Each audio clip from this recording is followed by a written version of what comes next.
Voltando aqui com o canal Esportes nesse último bloco aqui do programa, lembrando que a reprise do programa será às 5h30 da tarde e às 11h30 da noite, para quem perdeu o início. Hoje nós temos aqui 3 convidados, 2 representando a Gracie Barra aqui em Alagoas, né? O Thiago Soares, professor de Jiu-Jitsu, e também a Isaura Miranda, que é professora também, que atua no Jiu-Jitsu há 6 anos. E o cronista esportivo, o Emerson Júnior, que também hoje nas redes sociais tem sido um cara que tem levado muita informação, parâmetro para os internautas, é o F5. O F5 já tem notícia, tem inclusive sorteio da Copa do Brasil feito, o CRB vai pegar quem, Emerson Júnior? Me ajuda aqui. Não sei se pelo horário, mas posso dizer? Pode, claro. Quando você carrega, quando F5. o momento é bom, como é acreditar? Dá até a burra carregada de açúcar, o rabo é doce. É verdade, é verdade. O CRB vai pegar o Juventude. O melhor adversário que o CRB poderia pegar, ou Juventude ou o Brusque, eu falo com relação a você ter Passagem mais pra próxima vantagens fase, né? competitivas para passar a próxima fase. Tava querendo que fosse o Vasco, né? Tava querendo ver o Vasco por aqui. Mas é melhor Mas é o que Juventude, o adversário é excelente. O CRB já jogou com o Juventude esse ano.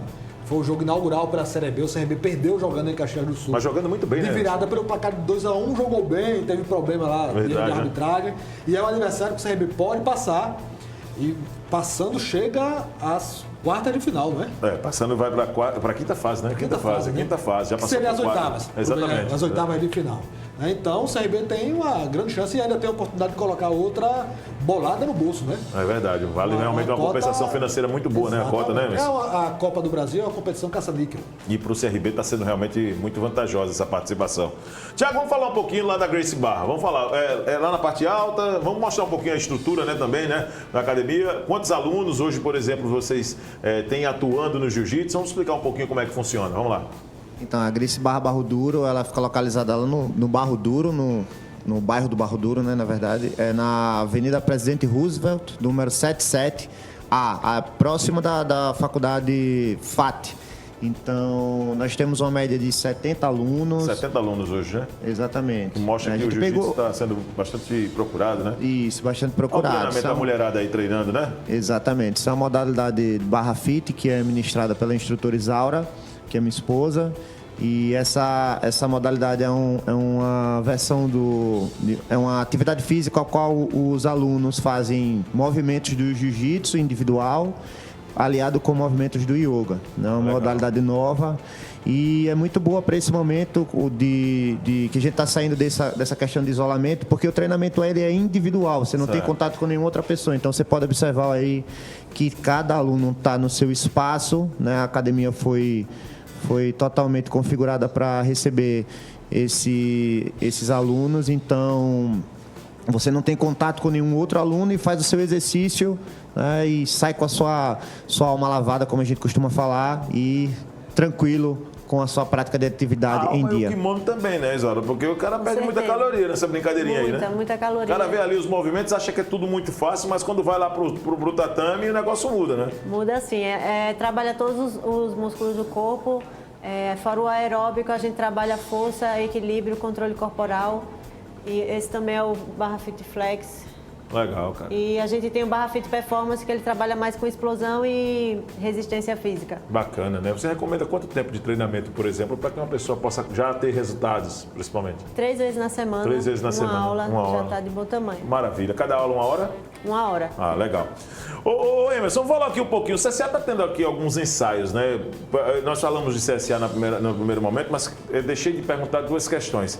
Omar Coelho hoje é o nome mais forte para assumir a presidência do CSA, porque há uma certa rejeição pelo momento do time.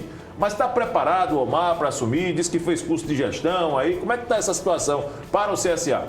O Viderlan, eleição de time de futebol é igual a eleição partidária. É a posição da nuvem do momento está muito longe.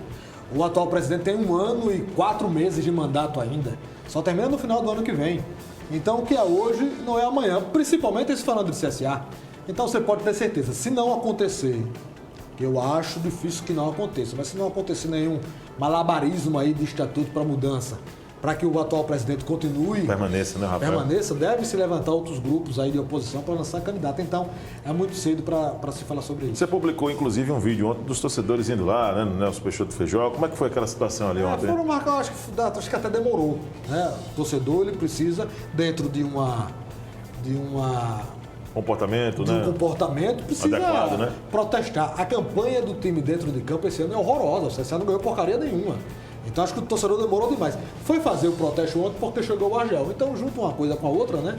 E dá pressão em quem merece receber pressão, inclusive o próprio presidente, que acabou recebendo pressão ontem. Então acho que o torcedor está no seu direito de protestar. Né? Torcedor serve para incentivar, para torcer e para protestar quando o momento for ruim.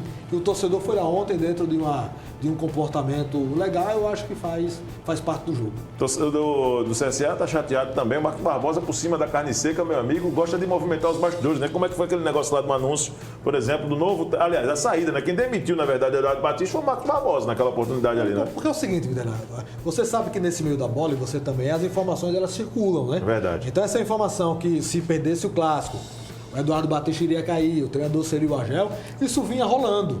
E o Marcos Barbosa, a exemplo do que aconteceu com o Rafael Tenório agora no final de semana, ele vem aguentando gozação em cima de gozação há mais de um ano. Sim. Perdeu o tetracampeonato, o CSA foi bater na Série A, então os caras vazam o número do WhatsApp, ele tava com um grito engasgado, parecia um sapo cururu, inchado, porque tava tudo engasgado, ele desabafou agora. Então colocou para fora, né? Usou a rede social, usou bem. Eu, inclusive, gosto, eu acho que dirigente tem que ser assim, tem que provocar. Você acha que ele promoveu o futebol dessa forma? Promoveu, né? Futebol é para profissional. Tem que aguentar a gozação. Ganhou, você vai gozar. Se perdeu, você vai ter que aguentar. E ele, à medida que ele aguentou esses 2 anos, ele colocou para fora tudo nesse domingo. Cabe ao CSA reverter essa situação e fazer a mesma coisa. Somente resultados, né, Emerson? Exatamente, é resultado, é jogo, ô Videlano. É resultado. O que vale é o que vale? A bola lá dentro. Não, o que é que vale? Vitória. Não, o que é que vale? O que vale é o produto final. É o produto final, danado. É o produto final. Então, o CRB, ele ganhou o Campeonato Alagoano, ele teve o produto final do Campeonato Estadual. Venceu esse clássico agora, não ganhou nada ainda do Campeonato Brasileiro. E as coisas mudam. O campeonato é longo, tem 38 rodadas. Se daqui para lá o CSA reverter, inclusive no jogo da volta, que se vencer o clássico, faça igual ou faça o pior. Se fosse eu, faria pior. Sim. Porque vingança é um prato que você come frio. Né? Você precisa dar. Agora, os dirigentes do CSA precisam, né, acordar e fazer a mesma coisa. Porque, repare, surgiu o episódio do ofício, né? Sim. O CSA mandou um ofício ao CRB, pegou o ofício, matou no peito, deu bicuda na canela do CSA. E não responderam, porque o CRB respondeu o ofício de forma institucional, com nota oficial do clube. E o CSA deu o ofício, o CRB deu a resposta, não fizeram nada. Então, se você não vai dançar, você não sobe no pleito. Você vai brigar, você não dá o primeiro burro aí, os caras do jiu-jitsu. Você não vai dar o, né? Não vai dar o primeiro combate. Aí deu o primeiro combate, o CRB veio com uma carreta em cima e não fizeram absolutamente nada. Então não sai, né? Não faça... Foi frustrante a apresentação do CSA. Não deu o primeiro tapa. E perdeu de pouco, porque se o treinador do CRB não é tão frouxo, porque é retranqueiro, Marcelo Cabo é frouxo? É retranqueiro. Ele já, nas entrevistas, ele já mandou uns 3 recados que ele é pra mim. É verdade. Dizendo que eu sou retranqueiro. Você faz 2-0 no primeiro tempo. O time criando muito mais jogadores. Se o CRB aperta o caldo, tinha metido mais 2 no segundo tempo.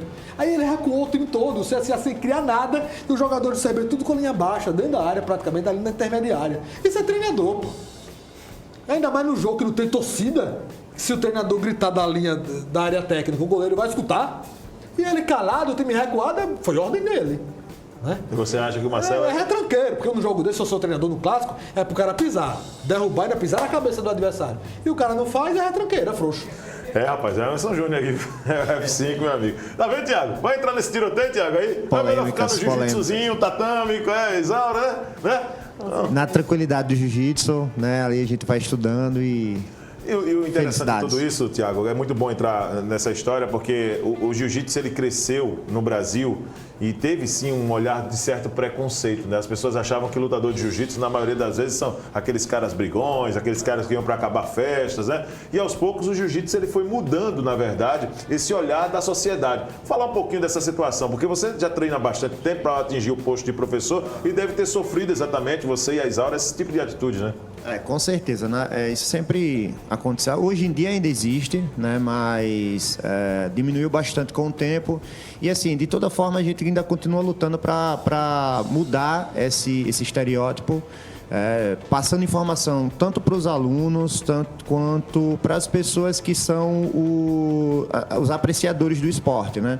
A gente tem hoje aí o UFC, tem os campeonatos mundiais, tem vários campeonatos em que o jiu-jitsu está tá inserido, e nada melhor do que a profissionalização, né, para mostrar que o verdadeiro lutador, ele luta no campeonato, ele se inscreve na competição e vai lutar com uma pessoa que sabe lutar também, não vai agredir as pessoas que são indefesas. E, ao mesmo tempo, quero deixar aqui a minha recomendação para os atuais praticantes que busquem também o conhecimento filosófico da arte marcial, não fiquem presos só a aprender a técnica, porque a gente batalha tanto para ficar na técnica e vai ficando mais velho, a pujança física vai mudando, a saúde vai caindo, e aí a gente não sabe nada sobre a filosofia da arte marcial, que é tão importante quanto a técnica. Muito importante o que você colocou, conhecer o esporte que você pratica, né? Não é só treinar, não é só você fazer para o campo da prática, mas tem que conhecer exatamente os aspectos filosóficos nos parâmetros teóricos, né, que são importantes. Isaura, vamos falar um pouquinho dessa questão hoje. Você trabalha com quantas mulheres? Quais são, assim, as maiores necessidades que as mulheres têm apontado no jiu-jitsu? Chega lá para poder saber se defender. Explica pra gente como é que tem sido essa procura no contato com elas. Graças a Deus, hoje em dia, nosso público feminino lá é quase 50% dos alunos adultos, é 40%, quase 50% de mulheres. Eu tenho uma turma exclusiva para mulheres lá na nossa academia. Eram 4 aulas por semana, mas devido à pandemia a gente reduziu nessa volta para 2, porque alguns alunos saíram, estão retornando agora devido à economia que foi atingida. E elas procuram um esporte, principalmente aprender um esporte, defesa pessoal, estética, né? Porque emagrece muito o jiu-jitsu, modela todo o seu corpo, porque você trabalha todos os músculos. E depois que as meninas entram, elas encontram no tatame uma amizade muito forte com as outras mulheres e uma união muito grande. Apesar da gente trocar muita porrada, quando termina o treino, a gente está lá se abraçando, conversando, uma apoiando a outra e tendo aquela empatia, né, por todas elas. Foto bacana essa, inclusive, que nós colocamos agora. Eu quero agradecer a presença dos dois. Obrigado, Thiago. Obrigado, Isaura. Obrigada a você. Volte outras vezes. Nós que agradecemos, foi uma honra. Quero agradecer a toda a equipe aí que deu a oportunidade de a gente estar aqui. E é isso, muito obrigado. Obrigado. Num pacote só, Emerson Júnior, nesse finalzinho, quero colocar você também na parede mais uma vez. Vamos lá. O CSA mandou embora alguns jogadores, você teve um problema também com o jogador Elano. Como é que foi aquela situação toda? E a direção do CSA e a direção do CRB precisa fazer daqui para frente para que o futebol de Alagoas continue sendo bem representado na Série B? O CSA liberou o Diego Maurício, vai jogar na Índia, vai liberar hoje o Renatinho. Tem mais alguns aí que, inclusive, não vão pegar relação para esse jogo de amanhã contra o América, então vai eventualmente surgindo proposta e o CSA vai liberando. Não vai demitir para você não incorrer no problema de cumprir o contrato até o final, porque isso gera um passivo para o clube. Então, à medida que vai liberando, o CSA vai desovando e vai abrindo espaço para fazer novas contratações. Do Alano é que ele não joga e tem um extracampo horrível. Né? Então ele se sentiu ofendido, foi pro Twitter, eu respondi na emissora diária, que eu não vou responder. Sim. Né? Mas foi um santo remédio que ele parou de falar, mas também parou de jogar. Não vem pegando relação. Esse é outro que daqui a pouco deve... Está com os dias contados, Alano? Sem dúvida nenhuma. Ninguém vai fazer a água, virar o vinho da noite pro dia. Sim, é verdade. Então ele não tem jeito, é um jogador com uma qualidade técnica horrível, está mal fisicamente. E das vezes que entra, não colabora. A última partida que ele jogou foi contra a Ponte Preta em Campinas e a melhor jogada dele foi sair com bola e tudo pela linha lateral. Então, é um jogador que não contribui com nada e continua não pegando relação até a hora de sair do CSA. E o Videlão, o que precisa ser feito, o CSA mostrou como é que faz para subir de divisão. A receita é uma só. E para o CRB será a mesma coisa. O CRB teve uma excelente campanha em 2016 e não fez o que o CSA fez em 2018. E para subir, você precisa, jogador é assim, você precisa montar uma política de bicho. Monte Salomão. Você precisa montar uma política de bicho pro jogo, premiação pro jogo, dentro e fora de casa. Quando você estiver faltando 10 jogos, aí você vai, já no prazo de dezembro, aí você faz mais umas 3, 4 contratações pontuais e dá a carga na reta final. Se não for assim, não sobe, bate na trave e não entra. Verdade. Né? Então o CSA fez isso em 2018, as equipes que subiram no ano passado fizeram a mesma coisa, em 2017 e assim vai descendo. A receita é uma só. E o CRB não pode ter a desculpa de não ter recurso, porque agora tem, está passando de fase aí da Copa do Brasil. É verdade. Então, guarda ali o recurso e investe no time no momento certo, que é no jogo da volta. Tem tudo para poder chegar ao CRB esse ano, muito mais do que o CSA. Você acredita? Os dois times têm dinheiro para poder investir nesse momento diante do que você colocou. A campanha que o CSA fez no jogo de ida em 2018, nunca mais ele vai fazer nenhum outro time. Se tem mais 2 rodadas, o CSA não subiria. Ele construiu uma gordura extraordinária no jogo de ida. Então o CRB e qualquer outro time não vai conseguir fazer. A diferença é que desse campeonato para o 2018, você consegue apontar claramente 8 equipes com muita chance de subir. Então vai ficar ali nessa dividida para quem conseguir colocar investimento. Se o CRB colocar investimento, ele briga. Se não colocar, ele termina na metade da tabela. Obrigado, o CSA precisa fazer um campeonato de reconstrução. Obrigado, Emerson, pela participação. Hoje trouxe para nós aqui com muitas informações.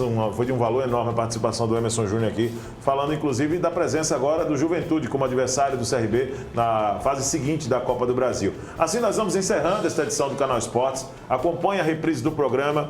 5h30 da tarde, 11h30 da noite, Portal Gazeta Web, aplicativo TV Mar e no canal 525 em HD, pela NET Claro, em toda Maceió. Um grande abraço, amanhã estaremos de volta a partir de 11h30 da manhã com mais informações para uma nova edição do Canal Esportes. Fique com Deus.